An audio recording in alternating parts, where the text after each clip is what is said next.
All right, for more recruiting storylines across the country, we bring in the rest of our team with the latest from the trail. Tom Loy and Brandon Huffman joining us now. Tom, start us off with the recruiting roundup. Today, I want to look at three of the nation's premier safety prospects.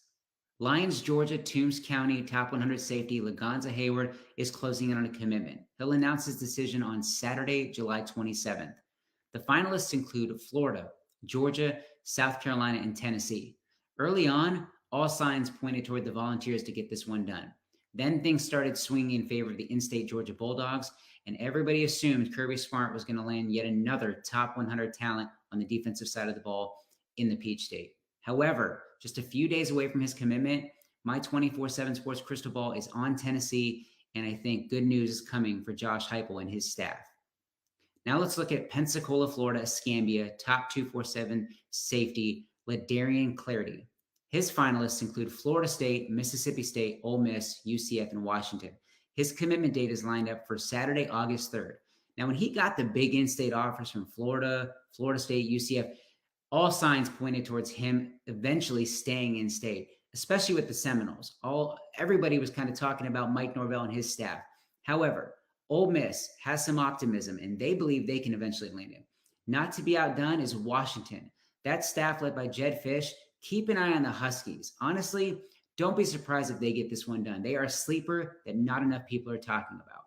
Lastly, let's look at Cleveland, Ohio, Shaker Heights five-star safety Trey McNutt. His commitment is lined up for Saturday, August 3rd.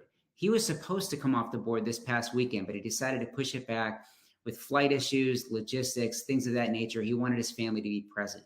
Now, the finalists include Florida, Ohio State, Oregon, Texas A&M, and USC.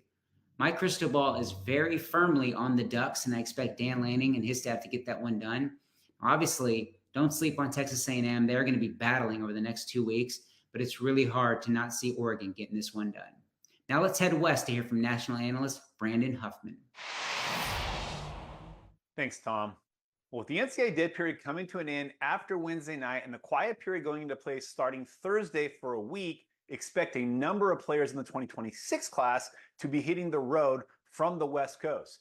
Now, the University of Oregon has been hot on the recruiting show over the last couple of weeks, and now they've got a chance to really make an impression with underclassmen. On Saturday night, when they host the Saturday Night Live event that they've been known to host the last few years in Autzen Stadium. And one of the key players to watch there will be Vance Spafford, who has had a remarkable offseason, earning Alpha Dog MVP honors at the Under Armour camp in Seattle, and then going down to the Future 50 last month and winning the fastest man there. Now, Oregon's in a really good spot for him. In fact, crystal balls are kind of trending towards the Ducks right now. He will be at Saturday Night Live this weekend with his quarterback and teammate at Mission Viejo, Luke Fahey. Now, speaking of quarterbacks, the number 2 quarterback in the country in 2026, Ryder Lyons, who Oregon is also recruiting, he will actually be taking a SEC swing this week, beginning in the Lone Star State this Thursday. He will start out at the University of Texas, going there on Thursday, and then Friday morning, spending the morning with Steve Sarkisian, and then that afternoon, he'll head out to Ole Miss, where he'll spend time with Lane Kiffin and the Rebels.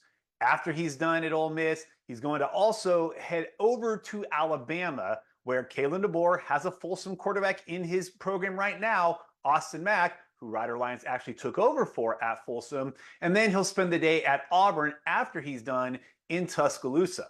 So the SEC schools are going to get their pitch to make with Ryder Lyons this week. But right now, it still appears to be an Oregon-USC battle for the number 2 quarterback in the country, the number 7 overall player. But this week, the SEC schools are going to try to make a big push for Lyons. So Texas, Ole Miss, Alabama, and Auburn are going to get their shot at the number 2 quarterback in the 2026 class. Now I throw it over to Blair Angulo with even more West Coast recruiting intel.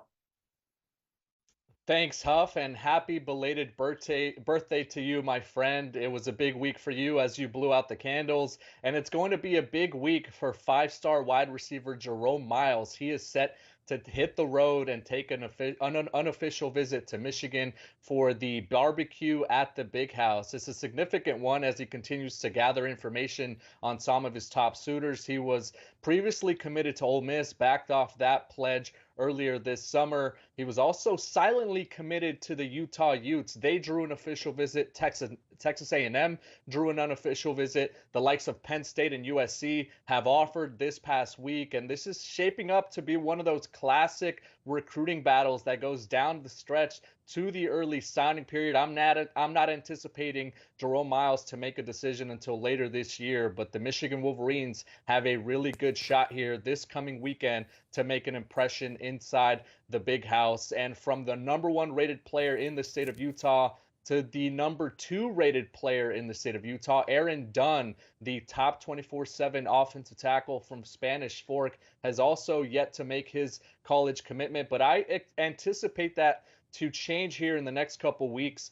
He could be closing in on a college choice. I see 4 schools in the mix being the primary contenders. In-state BYU and Utah have always been in the picture. I also think Oregon has generated significant buzz since getting him on campus for his official visit at the end of June. And USC is the other school in the mix there. I know he likes Los Angeles. He likes the trajectory of that program heading to the Big Ten. And I know he understands that they need bigger and taller and more physical offensive tackles as they move to a new conference. So that's an appealing one for him there. BYU, Utah have gotten the most buzz throughout this recruiting battle, but I'm not counting out the other 2 Big Ten contenders for Aaron Dunn as he closes in on a college choice.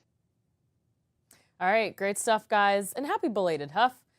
For more from our experts, check out 247sports.com and subscribe to be the first to hear breaking news in the industry and for exclusive content you can't find anywhere else.